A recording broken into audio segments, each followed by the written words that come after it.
Phone पर शायद अपने किसी दोस्त से बातें कर रहे थे। जैसे ही उन्होंने फोन रखा, मैंने अपनी नाराजगी जताई। अब आप शादीशुदा हैं, कुछ तो शर्म कीजिए। यार, ये तो मर्द के जिन्स में होता है, तुम इसको कैसे बदल दोगी? फिर मैं तो केवल खूबसूरती की तारीफ ही करता हूं। पर डार्लिंग, प्यार तो मैं तुम्ही से करता हूं। ये कहते हुए उन्होंने मुझे चूम लिया और मैं कमजोर पड़ गई। 1 महीना पहले ही हमारी शादी हुई थी, लेकिन लड़कियों के मामले में इनकी ऐसी बातें मुझे बिल्कुल अच्छी नहीं लगती थीं। पर यह थे कि ऐसी बातों से बाज ही नहीं आते। हर खूबसूरत लड़की के प्रति ये खिंच जाते हैं। इनकी आंखों में जैसे वासना की भूख जाग जाती है। यहां तक कि हर रोज सुबह के अखबार में छपी हीरोइनों की रंगीन अधनंगी तस्वीरों पर ये अपनी भूखी निगाहें टिका लेते और शुरू हो जाते। क्या हॉट फिगर है? क्या एसैट्स हैं? यार, आजकल लड़कियां ऐसे बदन उघाड़ू कपड़े पहनती हैं, इतना ज्यादा एक्सपोज करती हैं कि आदमी बेकाबू हो जाए।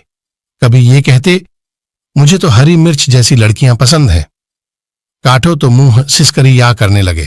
कभी कभी ये बोलते, जिस लड़की में सेक्सी नहीं, वह बहनजी टाइप है, मुझे तो नमकीन लड़कियां पसंद हैं। राह चलती लड़कियां देखकर ये कहते, क्या मस्त चीज है। कभी किसी लड़की को पटाखा कहते तो कभी किसी को फुलझड़ी। आंखों ही आंखों में लड़कियों को नापते तोलते रहते। इनकी इन्हीं हरकतों की वजह से मैं कई बार गुस्से से भरकर इन्हें झिड़क देती। मैं यहां तक कह देती, सुधर जाओ, नहीं तो तलाक दे दूंगी। इस पर इनका एक ही जवाब होता, डार्लिंग, मैं तो मजाक कर रहा था, तुम भी कितना शक करती हो। थोड़ी तो मुझे खुली हवा में सांस लेने दो, नहीं तो दम घुट जाएगा मेरा। एक बार हम कार से डिफेंस कॉलोनी के फ्लाईओवर के पास से गुजर रहे थे। वहां एक खूबसूरत लड़की को देख पतिदेव शुरू हो गए। दिल्ली की सड़कों पर जगह जगह लड़कियां हैं, क्योंकि मैं जहां खूबसूरत लड़कियां देखता हूं वहीं मर जाता हूं। मेरी तनी भौहें देखे बिना ही इन्होंने आगे कहा, कई साल पहले भी मैं जब यहां से गुजर रहा था तो एक कमाल की लड़की देखी थी। यह जगह इसीलिए आज तक याद है।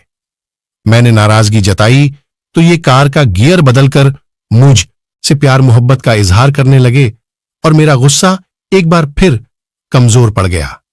लेकिन हर लड़की पर फिदा हो जाने की इनकी आदत से मुझे कोफ्त होने लगी थी।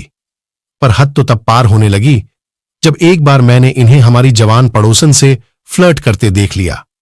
जब मैंने इन्हें डांटा तो इन्होंने फिर वही मान मनौवल और प्यार मोहब्बत का इजहार करके मुझे मनाना चाहा। पर मेरा मन इनके प्रति रोजाना खट्टा होता जा रहा था। धीरे धीरे हालात मेरे लिए सहन नहीं हो रहे थे। हालांकि हमारी शादी को अभी 1.5-2 महीने ही हुए थे, लेकिन पिछले 10-15 दिनों से इन्होंने मेरी देह को छुआ भी नहीं था। पर मेरी शादीशुदा सहेलियां बताती कि शादी के शुरू के महीने तक तो मियां बीवी तकरीबन हर रोज ही। मुझे कुछ समझ नहीं आ रहा था कि आखिर बात क्या थी। इनकी अनदेखी मेरा दिल तोड़ रही थी। मैं तिलमिलाती रहती थी। एक बार आधी रात में मेरी नींद टूट गई तो इन्हें देखकर मुझे धक्का लगा। ये आईपैड पर पॉर्न साइट्स खोलकर बैठे थे, और जब मैं यहां मौजूद हूं तो तुम यह सब क्यों कर रहे हो? क्या मुझ में कोई कमी है? क्या मैंने तुम्हें कभी ना कहा है? मैंने दुखी होकर पूछा। सॉरी डार्लिंग, ऐसी बात नहीं है। क्या है कि मैं तुम्हें नींद में डिस्टर्ब नहीं करना चाहता था। एक टेलीविजन प्रोग्राम देखकर बेकाबू हो गया तो भीतर से इच्छा होने लगी। अगर मैं भी तुम्हारी तरह इंटरनेट पर पॉर्न साइट्स देखकर यह सब करूं तो तुम्हें कैसा लगेगा? अरे यार, तुम तो छोटी सी बात का बतंगड़ बना रही हो, ये बोले। लेकिन क्या यह बात इतनी छोटी सी थी? कभी कभी मैं आईने के सामने खड़ी होकर अपनी देह को हर कोण से देखती। आखिर क्या कमी थी मुझमें कि ये इधर उधर मुंह मारते फिरते थे? क्या मैं खूबसूरत नहीं थी? मैं अपने सोने से बदन को देखती, अपने हर कटाव और उभार को निहारती। ये तीखे नैननक्श, ये छरहरी काया, ये उठे हुए उभार, केले के नए पत्ते सी यह चिकनी पीठ, डांसरों जैसी यह पतली काया, भंवर जैसी नाभि। इन सब के बावजूद मेरी यह जिंदगी किसी सूखे फव्वारे सी क्यों होती जा रही थी? एक रविवार को मैं घर का सामान खरीदने बाजार गई। तबीयत कुछ ठीक नहीं लग रही थी, इसलिए मैं जरा जल्दी घर लौट आई। घर का बाहरी दरवाजा खुला हुआ था। ड्राइंग रूम में घुसी तो सन्न रह गई। इन्होंने मेरी एक सहेली को अपनी गोद में बैठाया हुआ था। मुझे देखते ही ये घबराकर सॉरी सॉरी करने लगे। मेरी आंखें गुस्से और बेइज्जती के आंसुओं से जलने लगीं। मैं चीखना चाहती थी, चिल्लाना चाहती थी। पति नाम के इस प्राणी का मुंह नोच लेना चाहती थी, इसे थप्पड़ मारना चाहती थी। मैं कड़कती बिजली बनकर इस पर गिर जाना चाहती थी। मैं गहराता समुद्र बनकर इसे डुबो देना चाहती थी। मैं धधकती आग बनकर इसे जला देना चाहती थी। मैं हिचकियां ले लेकर रोना चाहती थी। मैं पति नाम के इस जीव से बदला लेना चाहती थी।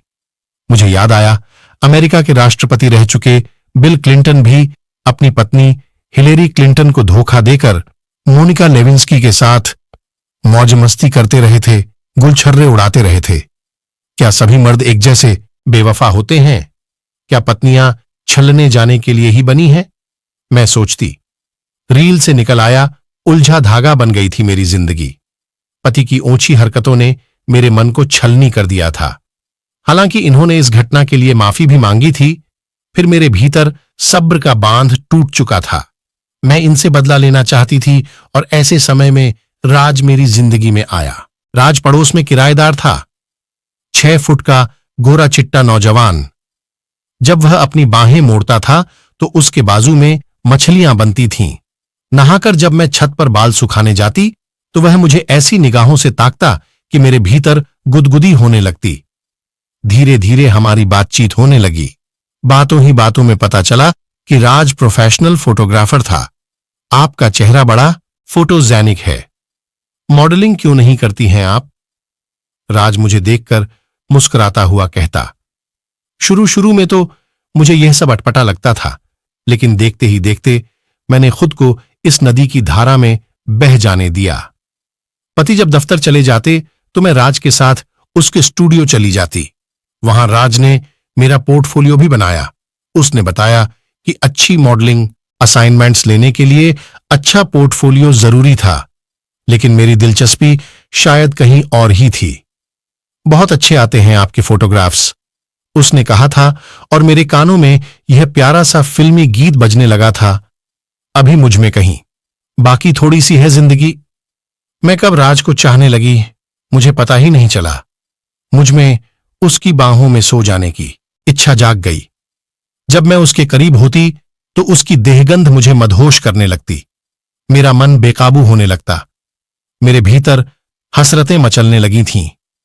ऐसी हालत में जब उसने मुझे न्यूड मॉडलिंग का ऑफर दिया तो मैंने बिना झिझके हां कह दिया। उस दिन मैं नहा धोकर तैयार हुई।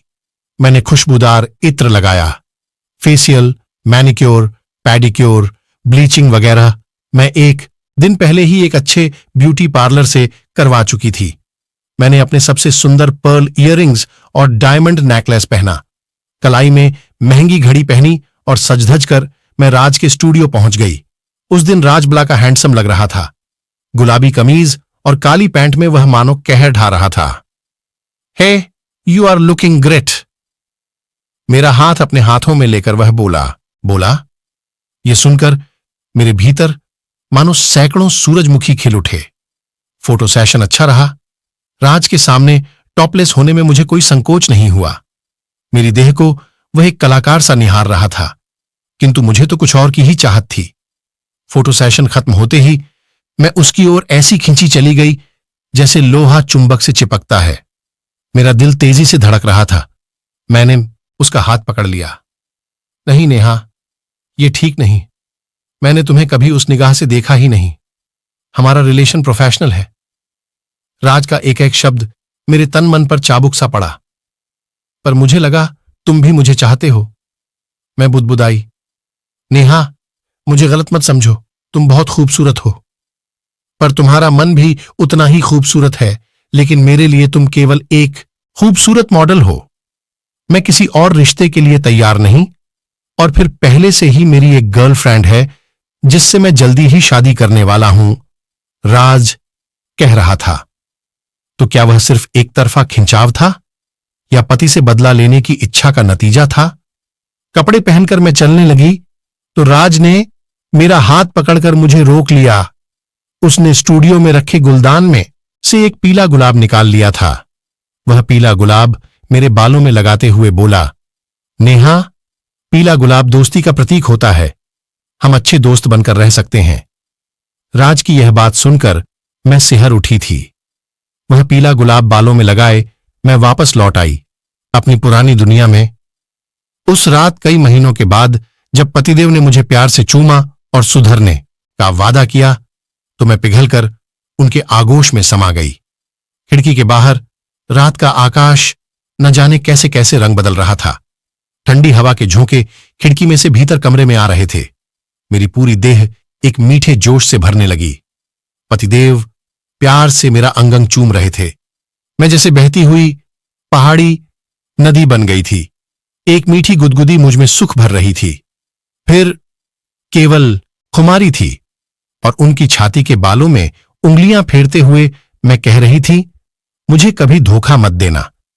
कमरे के कोने में एक मकड़ी अपना टूटा हुआ जाला फिर से बुन रही थी। इस घटना को बीते कई साल हो गए हैं। इस घटना के कुछ महीने बाद राज भी पड़ोस के किराए का मकान छोड़कर कहीं और चला गया।